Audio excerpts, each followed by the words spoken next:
Magluto tayo ng ginisang baka sa bayabas. Yung ibang version po kasi ginagawa nila, pasigang style, tubig lang. Pero yung style po namin, yung version namin, ginigisa namin siya sa bawang sibuyas at liligisin yung bayabas. Tara, nood ka. So let's start. Ayan, nagisa lang po ako ng bawang sibuyas. Antayin yung maging brown yung ating bawang. And then ilagay nyo na po yung bayabas. Ligis-ligisin nyo lang po. And then pag naligis na siya, lagay nyo na po yung gabi. Lagay nyo na rin yung sili pagkabit nyo yung maangan.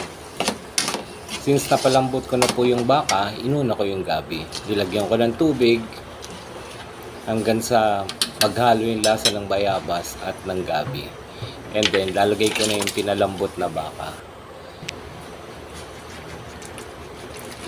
Sama na rin ng gulay, okra, sitaw. Konting halo, lagyan nyo po ng patis para sa inyong magandang panlasa. Siyempre, lagyan nyo po rin ng secret, yung asukal para tumamis ang pagmamahalan. Charot! Lagyan nyo po yung kangkong huling-huli. And then, ayan na. Diba? Tingin pa lang masarap na. Sure ako dito, pag natikman at pinatikim nyo ang kaaway nyo, magkakabati na kayo at mamahalin niya kayo. Walang mintis po to, solid. Parang ako, solid gold.